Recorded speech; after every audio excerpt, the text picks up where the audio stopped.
Makhan Naga Village ki territory da khulai pai ba loop amata sanglakpa yaroi village authority. Makhan Naga Village ki territory da kanagumba khulai pai ba loop amata na fauraga sathok sasin tauba yaroi.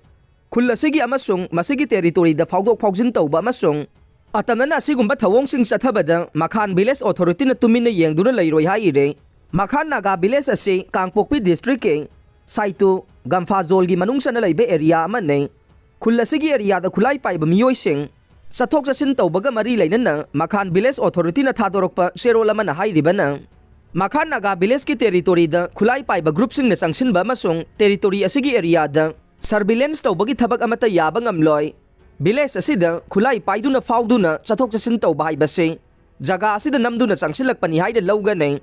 Kanagumba khulai pai ba loop natraga miyoi singna khulasigi akoibada sathok sasin tawba amasung surveillance tawbagi thabak sathaba haibase. Makhan Village ke lairiba lo amasung kamangi mayoktane maramaduna sigumba thawong sing ase khudakta lepkadabani haina section warol thamlakleng. Cherol asina makata na hairibana Makhan Village town ase tongan ba jati kaya gi miyoi singna khundabada natana tongan ba mafam kaya fauduna chaliba lambi amane. Lambi asida tribe natraga community haiba khaidana nungti numit khudingi miyoi kaya fauduna chatle.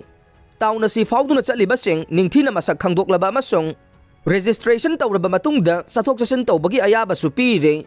Makhan Village ase Naga Village oibaga loinana masida laiminariba community sing ngasi fawba santi amasung nungsi sanana laiminari hairaduna khulai paiba miyoi sing natraga group amatana khulladu fawduna sathok sasin tawba yaroi haire.